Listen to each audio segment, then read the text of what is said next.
നമസ്കാരം. ആവേശകരമായൊരു ഫൈനലിലേക്ക് കണ്ണും നട്ടിരിക്കുകയാണ് ആരാധകർ. 2020 ലോകകപ്പിൽ ടീം ഇന്ത്യ കിരീടമുയർത്തുമോ എന്ന ആകാംക്ഷയിലാണ് ആരാധകർ. ദക്ഷിണാഫ്രിക്കയുമായുള്ള മത്സരം കൃത്യം ഇന്ത്യൻ സമയം രാത്രി 8 മണിക്കാണ്. എല്ലാ കണ്ണുകളും ബാർബേഡോസിലേക്ക്.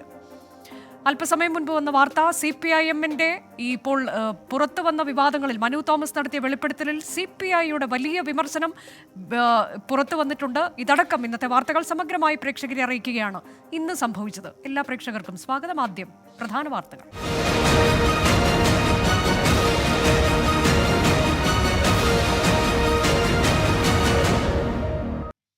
ഇന്ന് സംഭവിച്ച മറ്റൊരു വളരെ പ്രധാനപ്പെട്ട വാർത്തയിലേക്ക്. കണ്ണൂരിൽ CPIM വിട്ട മനു തോമസ് പാർട്ടിക്കെതിരെ ഉന്നയിച്ച ആരോപണങ്ങൾ ഏറ്റെടുത്ത് CPI. സമൂഹ മാധ്യമങ്ങളിൽ ഇടതുപക്ഷത്തിന്റെ രക്ഷകവേഷം കെട്ടുന്നവർ അധോലോകത്തിന്റെ കാര്യസ്ഥരാണെന്ന അറിവ് പൊറുക്കാവുന്നതല്ലെന്ന് CPI സംസ്ഥാന സെക്രട്ടറി ബിനോയ് വിശ്വം പ്രസ്താവനയിൽ പറഞ്ഞു. MG പ്രതീഷ് വിശദാംശങ്ങളുമായി. പ്രതീഷ്, ഈ വിഷയത്തിൽ CPIM മിണ്ടിയിട്ടില്ല. അപ്പോഴാണ് CPI രൂക്ഷ വിമർശനവുമായി എത്തുന്നത്. ബിനോയ് വിശ്വത്തിന്റെ പരോക്ഷ വിമർശനമാണോ?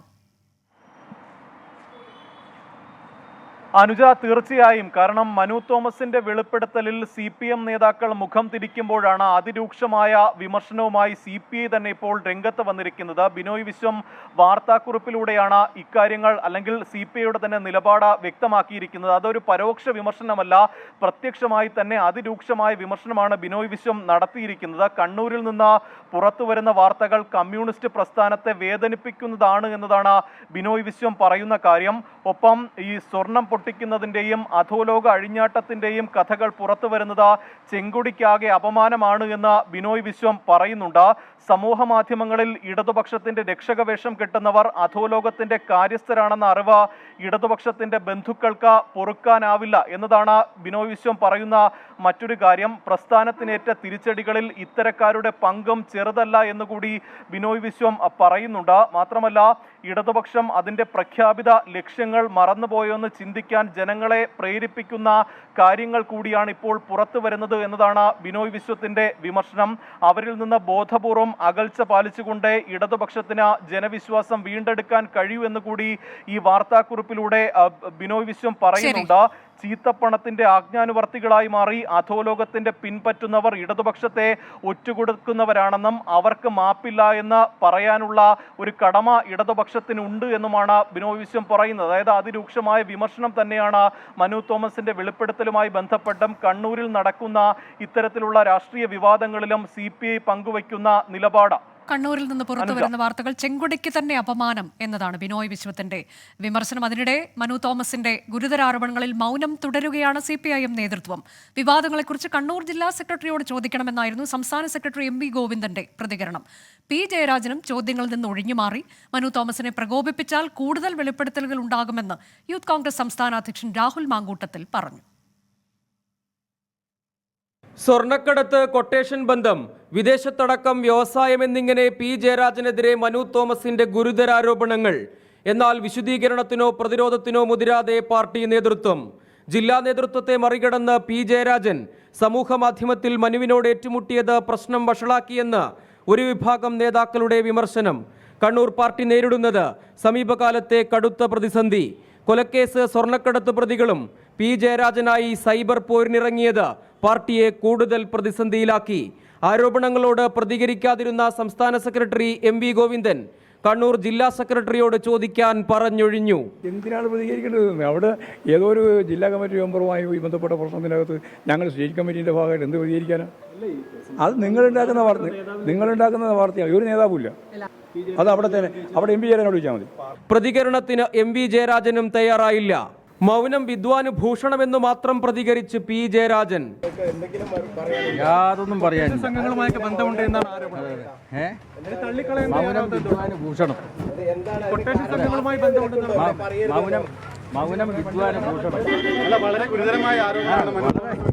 സ്വർണം പൊട്ടിക്കൽ കമ്മീഷനായി സംസ്ഥാന യുവജന കമ്മീഷൻ മാറിയെന്ന് യൂത്ത് കോൺഗ്രസ് സംസ്ഥാന അധ്യക്ഷൻ രാഹുൽ മാങ്കൂട്ടത്തിൽ. P ജയരാജനും രൂക്ഷ വിമർശനം. കിടന്നുറങ്ങിയവർക്കാണല്ലോ രാപ്പനിയുടെ ചൂട് നന്നായിട്ട് അറിയുന്നത്. മനു തോമസിനെ പ്രകോപിപ്പിച്ചാൽ മനു തോമസിന് പറയാനുള്ള കാര്യങ്ങൾ ഇതിലും അപകടകരമായിരിക്കും. പിടിച്ചതിനേക്കാൾ വലുതാണ് മാളത്തിലുള്ളത് എന്നുള്ളത് കൊണ്ടാണ് P ജയരാജൻ മിണ്ടാതിരിക്കുന്നത്. 24 കണ്ണൂർ. CPIMനെ പ്രതിരോധത്തിലാക്കുന്ന മറ്റൊരു നടപടി കരുവന്നൂർ സഹകരണ ബാങ്ക് തട്ടിപ്പ് കേസിലെ എൻഫോഴ്സ്മെന്റ് നടപടിയാണ്. എൻഫോഴ്സ്മെന്റ് ഡയറക്ടറേറ്റ് പാർട്ടിയെ പ്രതി ചേർത്തതും സ്വത്തുക്കൾ കണ്ടുകെട്ടിയതും നിയമപരമായി നേരിടാനാണ് നീക്കം. കേസിൽ രണ്ടാം ഘട്ട കുറ്റപത്രം സമർപ്പിക്കാൻ ഒരുങ്ങുകയാണ് ED. രണ്ടാം ഘട്ട കുറ്റപത്രത്തിൽ CPM ജില്ലാ സെക്രട്ടറി MM വർഗീസിനെയും മുൻമന്ത്രി AC മൊയ്തീനെയും ED പ്രതി ചേർക്കുമെന്നാണ് സൂചന. തൃശൂർ പൊറത്തുശ്ശേരിയിൽ CPIMനായി സ്ഥലം വാങ്ങുന്നതിന് കള്ളപ്പണം ഉപയോഗിച്ചുവെന്നാണ് EDയുടെ കണ്ടെത്തൽ. ഇതിന്റെ അടിസ്ഥാനത്തിലാണ് ജില്ലാ സെക്രട്ടറിയെ പ്രതി ചേർക്കുക. ED നടപടിയിൽ പ്രതികരിക്കാൻ CPM general secretary Sitaram Yechury തയ്യാറായില്ല. രാഷ്ട്രീയ പകപോക്കലെന്ന് CPM സംസ്ഥാന സെക്രട്ടറി MV ഗോവിന്ദൻ പറഞ്ഞു. തികച്ചും തെറ്റായ രാഷ്ട്രീയ പ്രേരിതമായ വേറെ ഒരു കാര്യവും അവർക്ക് പറയാനില്ലാതിരിക്കുമ്പോൾ CPMന്റെ മേലെ പഴിയാരി രക്ഷപ്പെടാൻ വേണ്ടിയുള്ള ബോധപൂർവമായ പ്രവർത്തനമാണ്. രാഷ്ട്രീയ രംഗത്ത് സുതാര്യത വേണമെന്ന് പറയുന്ന CPMന് കള്ളപ്പണത്തിന്റെ കാര്യത്തിൽ സുതാര്യതയില്ലെന്ന് BJP നേതാവ് V മുരളീധരൻ. രാഷ്ട്രീയ രംഗത്ത് സുതാര്യത വേണമെന്ന് പറയുന്ന ആളുകളാണ്. ഈ സുതാര്യത കള്ളപ്പണത്തിൻ്റെ കാര്യം വന്നപ്പോൾ കരുവന്നൂരിൽ പാവപ്പെട്ട ജനങ്ങളെ അവരുടെ പേരിൽ ബിനാമി പേരുകളിൽ കള്ളവായ്പയെടുത്ത് അത് പാർട്ടി നേതാക്കന്മാരുടെ സ്വത്താക്കി മാറ്റുന്ന ഘട്ടം വന്നപ്പോൾ ഈ സുതാര്യതയൊക്കെ എവിടെ പോയി? കരുവന്നൂർ സഹകരണ ബാങ്ക് തട്ടിപ്പ് കേസിൽ K രാധാകൃഷ്ണൻ MPയെ പ്രതി ചേർക്കണമെന്ന് കോൺഗ്രസ് നേതാവ് അനിലക്കര ആവശ്യപ്പെട്ടു. 24 തൃശൂർ. ഇനി ഇന്നത്തെ മറ്റു ചില വാർത്തകൾ ചുരുക്കത്തിൽ നോക്കാം. കണ്ണൂർ ചെറുപുഴയിൽ വയോധികയെ മകൻ കഴുത്ത് ഞെരിച്ച് കൊല്ലാൻ ശ്രമിച്ചു. അമ്മ ക്യാൻസർ രോഗിയായതിനാൽ പരിചരിക്കാൻ കഴിയാത്തതിനാലാണ് അതിക്രമമെന്ന് മകൻ സതീശന്റെ മൊഴി.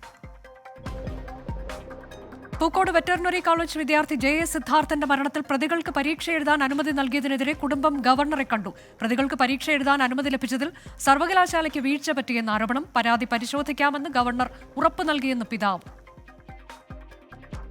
ഡൽഹി മുഖ്യമന്ത്രി അരവിന്ദ് കെജ്രിവാളിനെ CBI അറസ്റ്റ് ചെയ്തതിൽ പ്രതിഷേധിച്ച് ആം ആദ്മി പ്രതിഷേധം.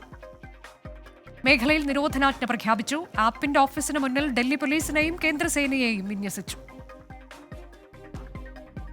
തമിഴ്നാട് ബന്ധുവാർപെട്ടിയിലെ പടക്ക നിർമ്മാണശാലയിലുണ്ടായ പൊട്ടിത്തെറിയിൽ 4 മരണം, 2 പേർക്ക് ഗുരുതര പരുക്ക്. പൊട്ടിത്തെറിയിൽ 3 കെട്ടിടങ്ങൾ പൂർണ്ണമായി തകർന്നു. അർഹമായ വിശ്രമ സമയം അനുവദിക്കണമെന്നാവശ്യപ്പെട്ട് ലോക്കോ പൈലറ്റുമാർ നടത്തിവന്ന സമരം പിൻവലിച്ചു. ആവശ്യങ്ങൾ അനുഭാവപൂർവ്വം പരിഗണിക്കാമെന്ന് റെയിൽവേ മന്ത്രി അശ്വിനി വൈഷ്ണവിന്റെ ഉറപ്പ്. ലഡാക്കിൽ സൈനിക അഭ്യാസത്തിനിടെ 5 സൈനികർക്ക് വീരമൃത്യു. ഗാൽവൻ താഴ്വരയ്ക്ക് സമീപം ഷിയോക് നദി മുറിച്ചു കടക്കുന്നതിനിടെയാണ് അപകടമുണ്ടായത്. വീരമൃത്യു വരിച്ച സൈനികരുടെ കുടുംബാംഗങ്ങളുടെ ദുഃഖത്തിൽ പങ്കുചേരുന്നതായി പ്രതിരോധ മന്ത്രി രാജ്നാഥ് സിംഗ് അറിയിച്ചു. കിഴക്കൻ ലഡാക്കിലെ ഷിയോങ് നദിയിലാണ് കഴിഞ്ഞ രാത്രി അപകടമുണ്ടായത്. പെട്ടെന്നുണ്ടായ മിന്നൽ പ്രളയത്തിൽ ടാങ്ക് മുങ്ങിപ്പോവുകയായിരുന്നു. 4 ജവാന്മാരും ഒരു ജൂനിയർ കമ്മീഷൻ ഓഫീസറുമാണ് ടാങ്കിലുണ്ടായിരുന്നത്. സൈനിക പരിശീലനം കഴിഞ്ഞ് മടങ്ങുമ്പോഴാണ് സംഭവമെന്ന് പ്രതിരോധ മന്ത്രാലയം അറിയിച്ചു. ഷിയോക് നദിയുടെ സസേർ ബ്രോങ്സ പ്രദേശത്ത് വെച്ച് പെട്ടെന്നുണ്ടായ മിന്നൽ പ്രളയത്തിൽ ടാങ്ക് കുടുങ്ങിപ്പോവുകയായിരുന്നു. രക്ഷാപ്രവർത്തനം ഉടൻ ആരംഭിച്ചെങ്കിലും കുത്തൊഴുക്കും ഉയർന്ന ജലനിരപ്പും കാരണം ദൗത്യം വിജയിച്ചില്ല. യഥാർത്ഥ നിയന്ത്രണ രേഖയ്ക്ക് സമീപം ദൗലത് ബേഗ് ഓൾഡിയിലെ മന്ദിർമർഗ് മേഖലയിലാണ് സംഭവം. ഗാൽവൻ വാലിയിലെ ഫസ്റ്റ് പോയിന്റ് ഓഫ് കോണ്ടാക്ടിനോട് അടുത്ത് പരിശീലനം നടത്താനായിരുന്നു സൈനികരുടെ ശ്രമം. സൈനികരുടെ വീരമൃത്യുവിൽ പ്രതിരോധ മന്ത്രി രാജ്നാഥ് സിംഗ് അഗാധമായ ദുഃഖം രേഖപ്പെടുത്തി. സൈനികരുടെ കുടുംബാംഗങ്ങളുടെ ദുഃഖത്തിൽ പങ്കുചേരുന്നതായി അദ്ദേഹം എക്സിൽ കുറിച്ചു. 24 ഡൽഹി. ഉത്തരേന്ത്യയിൽ മഴക്കെടുതി രൂക്ഷം. ഡൽഹി വസന്ത് വിഹാറിൽ കെട്ടിടം തകർന്നു വീണ് 3 പേർ മരിച്ചു. ഹിമാചൽ പ്രദേശിലെ ഷിംലയിൽ വാഹനങ്ങൾക്ക് മുകളിലേക്ക് മണ്ണിടിഞ്ഞു. ഗുജറാത്ത് രാജ്കോട്ടിൽ വിമാനത്താവളത്തിന്റെ മേൽക്കൂര തകർന്നു. ഡൽഹി വിമാനത്താവള അപകടത്തിൽ പോലീസ് അന്വേഷണം തുടങ്ങി. 25 മണിക്കൂർ നീണ്ട തെരച്ചിലിനൊടുവിലാണ് വസന്ത് വിഹാറിൽ നിർമ്മാണത്തിലിരുന്ന കെട്ടിടം തകർന്നു വീണ് മരിച്ച തൊഴിലാളികളുടെ മൃതദേഹങ്ങൾ കണ്ടെടുത്തത്. മരിച്ചതിൽ 2 പേർ ബീഹാർ സ്വദേശിയും ഒരാൾ മധ്യപ്രദേശ് സ്വദേശിയുമാണ്. നിർമ്മാണത്തിലിരുന്ന കെട്ടിടത്തിന് സമീപം കുടിൽ കെട്ടിയാണ് ഇവർ താമസിച്ചിരുന്നത്. കഴിഞ്ഞ ദിവസമുണ്ടായ ശക്തമായ മഴയിലാണ് കെട്ടിടം തകർന്നു വീണത്. അപകടത്തിൽപ്പെട്ടവർക്ക് നഷ്ടപരിഹാരം ഉറപ്പാക്കണമെന്ന് ബന്ധുക്കൾ ആവശ്യപ്പെട്ടു. കനത്ത മഴയിൽ ഗുജറാത്ത് രാജ്കോട്ട് വിമാനത്താവളത്തിന്റെ മേൽക്കൂരയും തകർന്നു. അടുത്തിടെ ഉദ്ഘാടനം കഴിഞ്ഞ വിമാനത്താവളത്തിന്റെ മേൽക്കൂരയാണ് തകർന്നു വീണത്. മഴയിൽ മേൽക്കൂര തകർന്ന ഡൽഹി വിമാനത്താവളത്തിലുണ്ടായ അപകടത്തിൽ പോലീസ് അന്വേഷണം ആരംഭിച്ചു. അപകടമുണ്ടായപ്പോൾ വിമാനത്താവളത്തിലുണ്ടായ ജീവനക്കാരുടെ മൊഴി രേഖപ്പെടുത്തും. നിർമ്മാണ കമ്പനി അധികൃതരെയും പോലീസ് ചോദ്യം ചെയ്യും. വിമാനത്താവളത്തിൽ വാർ റൂമിന്റെ പ്രവർത്തനവും ആരംഭിച്ചിട്ടുണ്ട്. യാത്രക്കാർക്ക് പണം തിരികെ നൽകുന്നതിനും ബദൽ യാത്രാമാർഗം ഒരുക്കുന്നതിനുമായാണ് പ്രവർത്തനം. ഷിംലയിൽ മണ്ണിടിച്ചിലുണ്ടായി നിരവധി വാഹനങ്ങൾ മണ്ണിനടിയിലായി. ഉത്തരേന്ത്യൻ സംസ്ഥാനങ്ങളിൽ കാലവർഷം ശക്തമാകുമെന്നാണ് കേന്ദ്ര കാലാവസ്ഥാ വകുപ്പിന്റെ മുന്നറിയിപ്പ്. 24 ഡൽഹി. സംസ്ഥാനത്ത് മഴ മുന്നറിയിപ്പിൽ മാറ്റം. ഇന്ന് വയനാട്, കണ്ണൂർ, കാസർഗോഡ് ജില്ലകളിലാണ് യെല്ലോ അലർട്ട് ഉള്ളത്. സംസ്ഥാനത്ത് 5 ദിവസം ഇടിമിന്നലോട് കൂടിയ ഇടത്തരം മഴയ്ക്ക് സാധ്യതയുണ്ട്. കേരള, തമിഴ്നാട് തീരങ്ങളിൽ നാളെ രാത്രി 11:30 വരെ കള്ളക്കടൽ പ്രതിഭാസത്തിനും ഉയർന്ന തിരമാലയ്ക്കും സാധ്യതയുള്ളതിനാൽ മത്സ്യത്തൊഴിലാളികളും തീരദേശവാസികളും ജാഗ്രത പാലിക്കണം. കേരള തീരത്ത് മീൻപിടുത്തത്തിന് തടസ്സമില്ലെന്നും ലക്ഷദ്വീപ്, കർണാടക തീരങ്ങളിൽ മീൻപിടുത്തം പാടില്ലെന്നും കേന്ദ്ര കാലാവസ്ഥാ വകുപ്പ് അറിയിച്ചിട്ടുണ്ട്. നീറ്റ് പരീക്ഷാ ക്രമക്കേടിൽ കൂടുതൽ വിദ്യാർത്ഥികളെ കസ്റ്റഡിയിൽ ചോദ്യം ചെയ്ത് CBI. വിഷയത്തിൽ കോൺഗ്രസ് നടത്തുന്ന പ്രതിഷേധത്തിനെതിരെ രൂക്ഷ വിമർശനവുമായി വിദ്യാഭ്യാസ മന്ത്രി ധർമ്മേന്ദ്ര പ്രധാൻ രംഗത്തെത്തി. നീറ്റ് വിഷയത്തിൽ കോൺഗ്രസിന്റെ നേതൃത്വത്തിൽ ഇന്ത്യ മുന്നണി നടത്തുന്ന പ്രതിഷേധങ്ങൾ ആത്മാർത്ഥമല്ലെന്ന് വിദ്യാഭ്യാസ മന്ത്രി ധർമ്മേന്ദ്ര പ്രധാൻ കുറ്റപ്പെടുത്തി. വിഷയത്തിൽ ചർച്ചയല്ല കോൺഗ്രസ് ആഗ്രഹിക്കുന്നത്. കോൺഗ്രസ് സാഹചര്യങ്ങളെ രാഷ്ട്രീയമായി മുതലെടുക്കുകയാണ്. കോൺഗ്രസ് പാർട്ടി ചർച്ച नहीं चाहती है. चर्चा से कांग्रेस पार्टी भागना चाहती है. Their only intention is to create chaos, confusion and create obstacle for smooth functioning of the entire institutional mechanism. ചോദ്യപേപ്പർ ചോർച്ചയുമായി ബന്ധപ്പെട്ട അന്വേഷണം കൂടുതൽ മേഖലകളിലേക്ക് വ്യാപിപ്പിക്കുകയാണ് CBI. ജാർഖണ്ഡിൽ നിന്നുള്ള സ്കൂൾ പ്രിൻസിപ്പലിനെയും വൈസ് പ്രിൻസിപ്പലിനെയും CBI സംഘം അറസ്റ്റ് ചെയ്തതിന് തുടർച്ചയായാണ് നടപടി. NTA കോർഡിനേറ്റർമാരായി പ്രവർത്തിച്ച ഒയാസി സ്കൂൾ പ്രിൻസിപ്പൽ അൻഷു ഹക്ക്, വൈസ് പ്രിൻസിപ്പൽ ഇംതിയാസ് അലം എന്നിവരെയാണ് CBI അറസ്റ്റ് ചെയ്തത്. ഇവരുടെ മൊഴിയുടെ അടിസ്ഥാനത്തിൽ 6 പേരെ ചോദ്യം ചെയ്യലിനായി CBI കസ്റ്റഡിയിലെടുത്തു. രാജസ്ഥാനിൽ കസ്റ്റഡിയിലുള്ള 10 പേരെ ചോദ്യം ചെയ്യുന്നത് തുടരുകയാണ്. ഡൽഹി, മഹാരാഷ്ട്ര, ബീഹാർ, ഗുജറാത്ത് സംസ്ഥാനങ്ങളിൽ നിന്ന് കസ്റ്റഡിയിലായവരും നിർണായക മൊഴി CBIക്ക് നൽകിയെന്നാണ് വിവരം. ഗുജറാത്ത് അടക്കമുള്ള സംസ്ഥാനങ്ങളിൽ വിവിധയിടങ്ങളിൽ CBI ഇന്ന് നീറ്റ് വിഷയത്തിൽ റെയ്ഡ് നടത്തി. ജാർഖണ്ഡ് ഹസാരിബാഗിൽ CBI സംഘം മാധ്യമപ്രവർത്തകനെ അറസ്റ്റ് ചെയ്തു. 24 ഡൽഹി. വീണ്ടും ചില വാർത്തകൾ ചുരുക്കത്തിൽ. ഇറാൻ പ്രസിഡന്റ് തെരഞ്ഞെടുപ്പ് 2ാം ഘട്ടത്തിലേക്ക് മത്സരരംഗത്തുണ്ടായിരുന്ന 4 സ്ഥാനാർത്ഥികളിൽ ആർക്കും 50%-ലേറെ വോട്ട് നേടാനായില്ല. ജൂലൈ 5-ന് 2ാം ഘട്ട തെരഞ്ഞെടുപ്പ്. കണ്ണൂർ ചെറുതാഴം രാമപുരത്ത് ഹൈഡ്രോക്ലോറിക് ആസിഡ് ചോർച്ചയിൽ സമീപത്തെ നഴ്സിംഗ് കോളേജിലെ 10 വിദ്യാർത്ഥികൾക്ക് ശ്വാസതടസ്സം അനുഭവപ്പെട്ടു. വിദ്യാർത്ഥികളുടെ നില തൃപ്തികരമെന്ന് ആശുപത്രി അധികൃതർ. പാലക്കാട് കഞ്ചിക്കോട്ടെ ജനവാസ മേഖലയിൽ നിന്ന് പിന്മാറാതെ ചുരുളിക്കൊമ്പൻ. ആരോഗ്യമട ഭാഗത്ത് റെയിൽവേ ട്രാക്കിനോട് ചേർന്നാണ് വീണ്ടും കാട്ടാനയെ കണ്ടത്. മലപ്പുറം പരപ്പനങ്ങാടി ആനങ്ങാടിയിൽ റോഡരികിലെ മരം കടപുഴകി വീണു. ഓടിക്കൊണ്ടിരുന്ന കണ്ടെയ്നറിന് മുകളിലേക്കാണ് മരം വീണത്. ആർക്കും പരുക്കില്ല. വനം വകുപ്പിനെ വെല്ലുവിളിച്ച് CPIM പത്തനംതിട്ട ജില്ലാ സെക്രട്ടറി KP ഉദയഭാനു. പട്ടയഭൂമിയിൽ നിന്ന് മരം മുറിക്കുക തന്നെ ചെയ്യും. വന്യജീവികൾ നാട്ടിലിറങ്ങിയാൽ വെടിവെക്കും. നിയമത്തിന്റെ നൂലാമാലകൾ കാട്ടി ഭയപ്പെടുത്തേണ്ടെന്നും KP ഉദയഭാനു പറഞ്ഞു. ഇവിടെ മനുഷ്യന്റെ പട്ടയഭൂമിയിൽ നിന്ന് മരം മുറിക്കാൻ പറ്റില്ല. പട്ടയഭൂമിയിൽ കൃഷി ചെയ്തിരിക്കുന്ന മരം ഞങ്ങൾ മുറിക്കുക തന്നെ ചെയ്യും. അതിനെ ഞങ്ങൾക്കെതിരെ വന്നാൽ ഞങ്ങൾ അതിനെ പ്രതിരോധിക്കും. മനുഷ്യന് സംരക്ഷണം കൊടുക്കാത്ത എല്ലാ നിയമങ്ങളെയും നമുക്ക് അംഗീകരിക്കാൻ കഴിയില്ല. നാട്ടിലിറങ്ങുന്ന വന്യജീവികളെ നമുക്ക് ജനങ്ങൾ സംഘടിച്ചുകൊണ്ട് അതിനെ ഇല്ലായ്മ ചെയ്യാനുള്ള പ്രവർത്തനത്തിന് എല്ലാ പരിശീലനവും ഈ നാട്ടുകാർ നൽകാൻ പോവുകയാണ്. അങ്ങനെ നാട്ടിലിറങ്ങാൻ പറ്റില്ല. ഇറങ്ങിയാൽ ഞങ്ങൾ വെടിവെക്കും. സ്ത്രീകളടക്കമുള്ള ആളുകൾ വെടിവെക്കാൻ നമ്മൾ പഠിപ്പിക്കുകയാണ്. നിയമത്തിന്റെ നൂലാമാലയൊന്നും കാണിച്ച് ഞങ്ങളെ ഭയപ്പെടുന്നില്ല, മനുഷ്യനെ ഭയപ്പെടുന്നില്ല. മനസ്സിലായി? അതുകൊണ്ട് AIYF സംസ്ഥാന ശില്പശാലയിൽ മുഖ്യമന്ത്രിക്ക് വിമർശനം. മുഖ്യമന്ത്രി പിണറായി വിജയന്റെ ഏകാധിപത്യ നീക്കങ്ങൾ ഇടതുവിരുദ്ധ വികാരം സൃഷ്ടിച്ചു. നവകേരള സദസ്സിനിടെ പ്രതിഷേധക്കാരെ മർദ്ദിച്ചതും രക്ഷാപ്രവർത്തനമെന്ന് ന്യായീകരിച്ചതും സർക്കാരിന്റെ പ്രതിച്ഛായയെ ബാധിച്ചുവെന്നാണ് വിമർശനം. മറ്റൊരു വാർത്ത. സർവകലാശാലകളിലെ വൈസ് ചാൻസലർ നിയമനവുമായി ബന്ധപ്പെട്ട് ഗവർണർ സർക്കാർ പോര് വീണ്ടും. ജോലി ചെയ്യുന്നതിൽ നിന്ന് തന്നെ ആർക്കും തടയാനാകില്ലെന്നും പലതവണ ആവശ്യപ്പെട്ടിട്ടും സർവകലാശാലകൾ പ്രതിനിധികളെ തന്നില്ലെന്നും ഗവർണർ ആരിഫ് മുഹമ്മദ് ഖാൻ പറഞ്ഞു. എന്നാൽ സെർച്ച് കമ്മിറ്റി രൂപീകരിച്ച ഗവർണറുടെ നടപടിയെ നിയമപരമായി നേരിടാനാണ് സർക്കാർ നീക്കം. സർവകലാശാല VC നിയമനത്തെ ചൊല്ലി വീണ്ടും ഗവർണറും സർക്കാരും കൊമ്പുകോർക്കുകയാണ്. 6 സർവകലാശാലകളിലേക്ക് ഗവർണർ സ്വന്തം നിലയിൽ VC നിയമനത്തിനായി 2-അംഗ സെർച്ച് കമ്മിറ്റി രൂപീകരിച്ചതാണ് പുതിയ പോരിനിടയാക്കുന്നത്. സ്വന്തം നിലയിൽ സെർച്ച് കമ്മിറ്റി രൂപീകരിച്ചതിനെ ഗവർണർ ന്യായീകരിച്ചു. കേരളത്തിലെ 10-ലധികം സർവകലാശാലകളിൽ VC-മാരില്ല. തന്റെ ഉത്തരവാദിത്തം നിറവേറ്റുകയാണ് ചെയ്തത്. In the case of Kerala University, 6 reminders have gone. And the last meeting which was convened for the purpose, the education minister reached there and she disturbed the meeting. So if they are doing it willfully. എന്നാൽ search committee രൂപീകരണത്തിനെതിരെ കോടതിയെ സമീപിക്കാനാണ് സർക്കാർ നീക്കം. VC നിയമനവുമായി ബന്ധപ്പെട്ട് നിയമസഭ പാസാക്കിയ ബില്ലുകളിൽ രാഷ്ട്രപതി ഒപ്പിട്ടിട്ടില്ല. ഇതേ തുടർന്ന് സർക്കാർ സുപ്രീം കോടതിയെ സമീപിച്ചിരിക്കുകയാണ്. സുപ്രീം കോടതിയുടെ പരിഗണനയിലിരിക്കുന്ന വിഷയമായതിനാൽ പുതിയ സെർച്ച് കമ്മിറ്റികൾ നിയമപരമായി നിലനിൽക്കില്ലെന്നാണ് സർക്കാർ വാദം. നിയമോപദേശം ലഭിച്ച ശേഷം ഉടൻ സർക്കാർ ഹൈക്കോടതിയെ സമീപിക്കും. സർവകലാശാലകൾ സിൻഡിക്കേറ്റ് തലത്തിൽ കോടതിയെ സമീപിക്കാനും ആലോചനയുണ്ട്. 24 തിരുവനന്തപുരം. തിരുവനന്തപുരം ചെമ്പഴന്തി അഗ്രികൾച്ചറൽ സഹകരണ സംഘം ബാങ്ക് പ്രസിഡന്റിനെതിരെ പ്രതിഷേധം. ചിട്ടിപ്പണം കിട്ടാത്തതിനെ തുടർന്ന് അണിയൂർ സ്വദേശി ബിജുകുമാർ ആത്മഹത്യ ചെയ്തതിന് പിന്നാലെ കൂടുതൽ നിക്ഷേപകർ പരാതിയുമായി രംഗത്തെത്തി. കോൺഗ്രസ് നേതാവായ bank president Aniyoor M Jayakumar പണം തിരിമറി നടത്തിയെന്നാണ് ആരോപണം.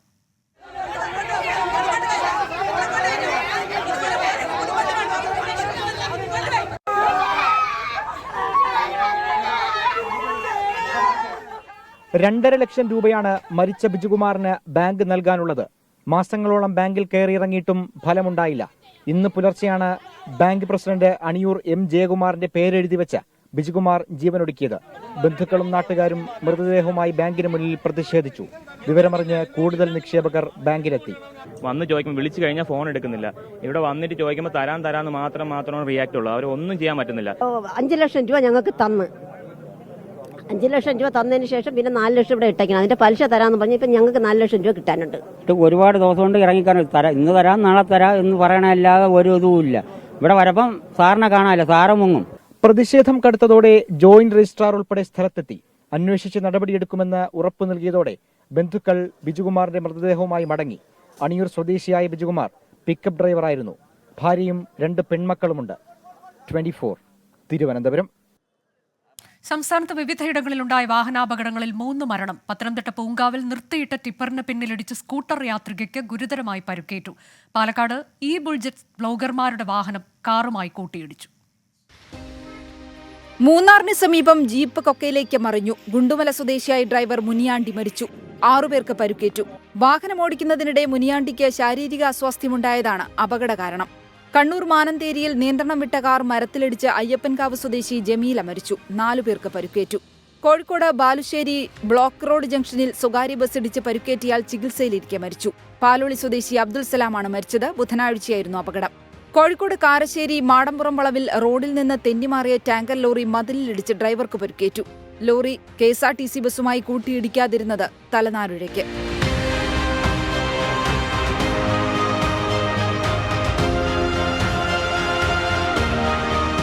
പത്തനംതിട്ട പൂങ്കാവിൽ നിർത്തിയിട്ട ടിപ്പറിന് പിന്നിലേക്ക് സ്കൂട്ടർ ഇടിച്ചു കയറി. കോന്നി മെഡിക്കൽ കോളേജിലെ നഴ്സ് സുജിതയ്ക്ക് ഗുരുതരമായി പരുക്കേറ്റു. പാലക്കാട് ചെർപ്പുളശ്ശേരി ആലിക്കുളത്തിൽ ഇ ബുൾജറ്റ് ബ്ലോഗർമാരുടെ വാഹനം കാറുമായി കൂട്ടിയിടിച്ച് കാറിലുണ്ടായിരുന്ന 3 പേർക്ക് പരുക്കേറ്റു.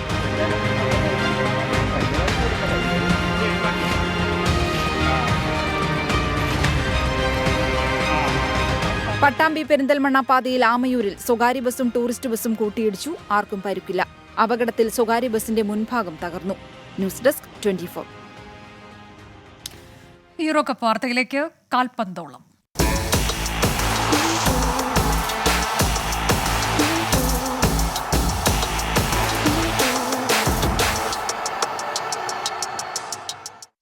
യൂറോ കപ്പ് പ്രീ ക്വാർട്ടർ പോരാട്ടങ്ങൾക്ക് ഇന്ന് തുടക്കം. നിലവിലെ ചാമ്പ്യന്മാരായ ഇറ്റലി രാത്രി 9:30 സ്വിറ്റ്സർലൻഡിനെയും ആതിഥേയരായ ജർമ്മനി രാത്രി 12:30 ഡെൻമാർക്കിനെയും നേരിടും.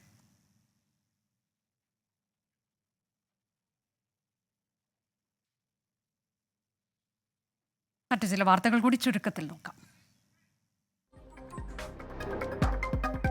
കളിയക്കാവിളയിൽ ക്വാറി ഉടമ ദീപുവിനെ കൊലപ്പെടുത്തിയ കേസിൽ 2ാം പ്രതി സുനിൽകുമാറിന്റെ കാർ കണ്ടെത്തി. തമിഴ്നാട് കുലശേഖരത്ത് നിന്നാണ് കാർ കണ്ടെത്തിയത്.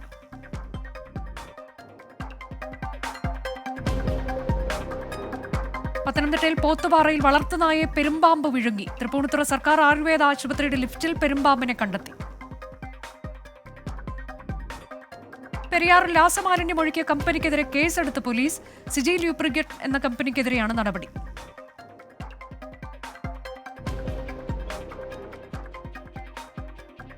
ഇന്ന് സംഭവിച്ചത് അവസാനിക്കുകയാണ്. ഇനി പൊതുജനം കഴുതയിലെ സറന്ന പരിപാടിയുമായി ആർ ശ്രീകണ്ഠൻ നായർ. നമസ്കാരം.